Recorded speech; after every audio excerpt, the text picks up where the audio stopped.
अस्सलाम वालेकुम, क्या हाल चाल है गाइस। आप सब खैरियत से होंगे। तो आज मैं बनाने लगी हूँ देसी स्टाइल में सूजी की पंजीरी, जो कि सर्दियों में सबका दिल करता है खाने को। तो आज मैं देसी घी में पंजीरी बनाऊँगी। तो सबसे पहले मैंने देसी घी लिया 3 चम्मच, उनको गर्म कर लिया और इसमें अब डाल लिया मैंने सूजी को मैं 10-15 मिनट के लिए लाइट ब्राउन कलर में फ्राई करूँगी और साथ साथ चम्मच चलाते रहना है ताकि सूजी नीचे से ज़्यादा डार्क ब्राउन ना हो, इक्वल कलर आए। तो जैसे ही हमारी सूजी ब्राउन होगी तो फिर मैं इसको नीचे उतार के तो ठंडा करूँगी। 10 मिनट ठंडा करने के लिए लगा दिया हमने, ये अब ठंडा हो गया। तो अब इसके अंदर मैं शुगर ऐड करूँगी 1 कप सूजी के हिसाब से। तो अब इसमें मैंने शुगर ऐड कर दिया और इसको अब अच्छी तरह मिक्स करती हूँ। अच्छी तरह मिक्स करने के बाद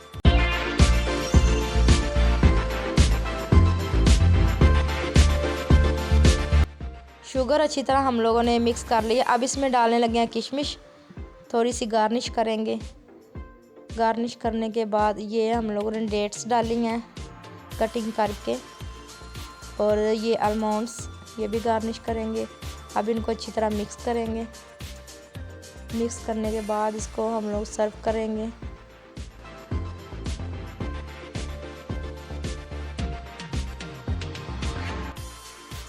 अब हम लोग डालते हैं किसी प्यारी सी डिश में, इसको अच्छे से निकालते हैं। हमारी पंजीरी बहुत अच्छी रेडी हो गई है, बहुत अच्छा कलर आया इसका माशाल्लाह, बहुत ज़बरदस्त है। आप भी ज़रूर ट्राई करें। और अब इसके ऊपर हम गार्निश करते हैं डेट्स की। और अब इसमें डालते हैं किशमिश और आलमंड्स, इनकी गार्निश करें और अब सर्व करते हैं। इसका कलर माशाल्लाह बहुत अच्छा है और बहुत ज़बरदस्त बनी है। आप भी घर में ज़रूर ट्राई करें और सर्दियों को एंजॉय करें, बहुत मज़े की बनती है। मेरे चैनल को लाइक करें, सब्सक्राइब करें।